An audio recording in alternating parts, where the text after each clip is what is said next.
بسم اللہ الرحمن الرحیم۔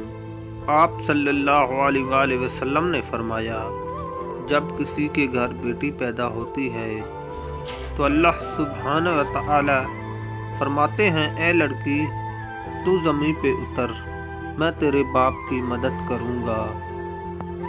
عورت وہ ہے جو اپنا سب کچھ چھوڑ کر اپنوں کی خوشی کے لیے نئے ماحول میں ایک اجنبی کو اپنا سب کچھ مان کر بنا کسی شکایت کے ہنستے مسکراتے اپنی زندگی اس کے نام کر دیتی ہے۔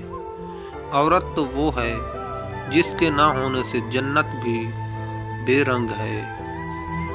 اسی عورت کا دوسرا رشتہ ماں کا ہے۔ ماں مطلب زندگی، ماں مطلب ممتا، ماں مطلب قربانیاں۔ یہی عورت جب بیٹی ہوتی ہے تو ماں باپ کے لیے بخشش کا ذریعہ بنتی ہے، کیونکہ بیٹیاں رب کائنات کی طرف سے رحمت ہیں۔ جس گھر میں بیٹیاں ہوتی ہیں اس گھر پہ اللہ کا خاص کرم ہوتا ہے، وہ گھر رحمتوں اور خوشیوں سے مالا مال ہوتا ہے۔ بیٹیاں ماں باپ کی ہمدرد ہوتی ہیں، شان ان کا غرور ہوتی ہیں۔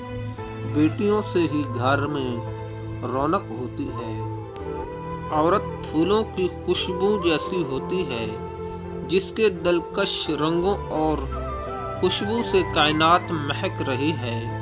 عورت چاند کی چاندنی ہے جو چاند کو روشن کر خود گمنام ہے۔